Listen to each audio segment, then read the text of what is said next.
Return on investment shows what will be the financial return from the investment in the project. The formula is ROI is benefits minus cost divided by the costs.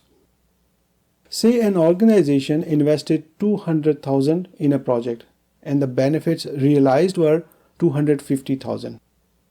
Putting in the formula, the return on investment is 250,000 minus 200,000 gives 50,000, which is divided by 200,000.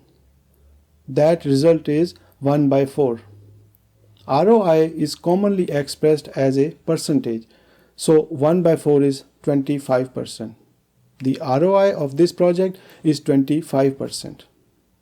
Another example, a project invests 10,000 and the return is 15,000.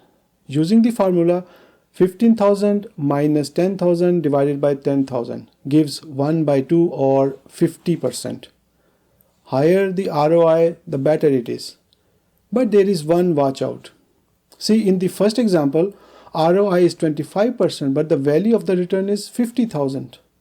In the second example, ROI is 50%, but the return is only 5,000.